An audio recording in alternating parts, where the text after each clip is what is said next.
Vitamin B6 அப்படின்ற pyridoxine ஊட்டச்சத்து அதிக அளவில் இருக்குது. இது என்ன செய்யும்னு கேட்டிங்கன்னா, மூளை உறுப்புக்கு ரத்த ஓட்டத்தை சீரான முறையில் வைத்து ஞாபக சக்தியும் அதிகப்படுத்தும்.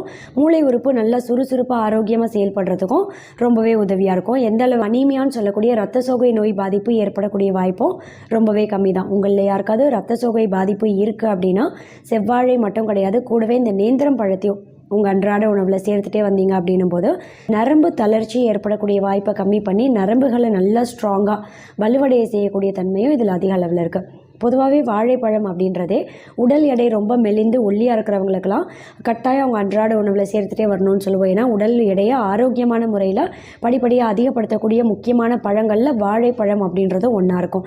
அதுலேயும் இந்த நேந்திரம் பழம் அப்படின்றது பார்த்திங்கன்னா நம்ம உடலுக்கு தேவையான அத்தனை ஊட்டச்சத்துக்கள், அந்த ஒரு எனர்ஜி ஸ்டாமினாவை இன்ஸ்டண்ட்டாக அதிகப்படுத்துறதோட மட்டும் கிடையாது, உடல் எடை ரொம்ப கம்மியாக இருக்கக்கூடிய வளர்கிற குழந்தைகளுக்கெல்லாம் பார்த்திங்கன்னா